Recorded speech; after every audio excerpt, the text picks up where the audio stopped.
unwashed hands spread it too. So scared, I went for help.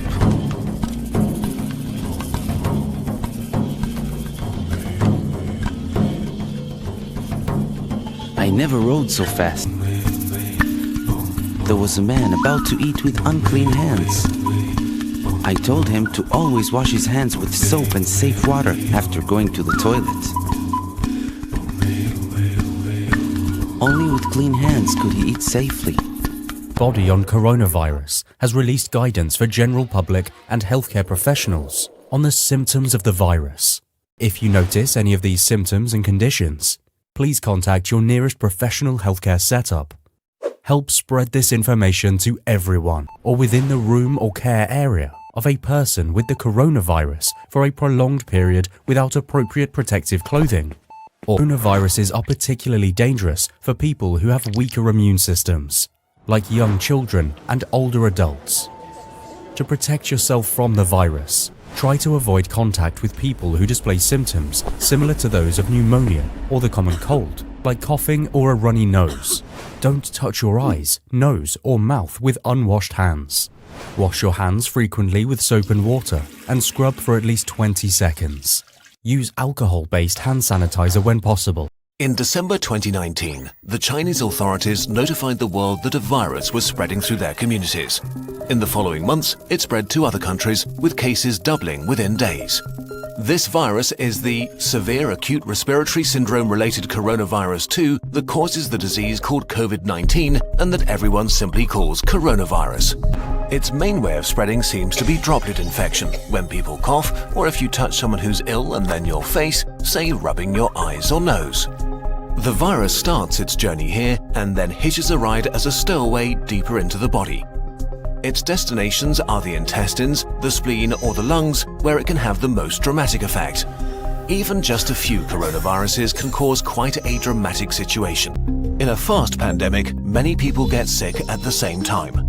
If the numbers get too large, healthcare systems become unable to handle it.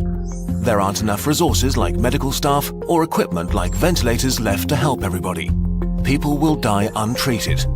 And as more healthcare workers get sick themselves, the capacity of healthcare systems falls even further. If this becomes the case, then horrible decisions will have to be made about who gets to live and who doesn't.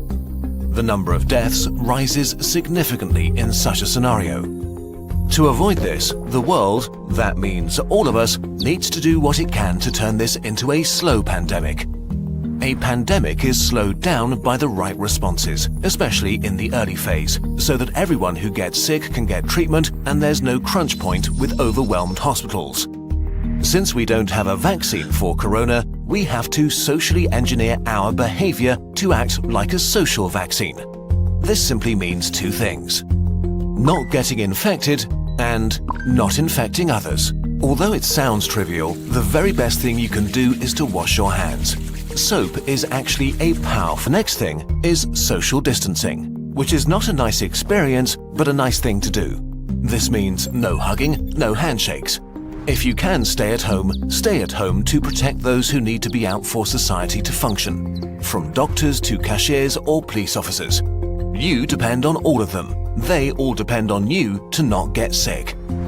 On a larger level, there are quarantines, which can mean different things, from travel restrictions or actual orders to stay at home. Quarantines are not great to experience and certainly not popular, but they buy us, and especially the researchers working on medication and vaccination, crucial time. So if you are put under quarantine, you should understand why and respect it.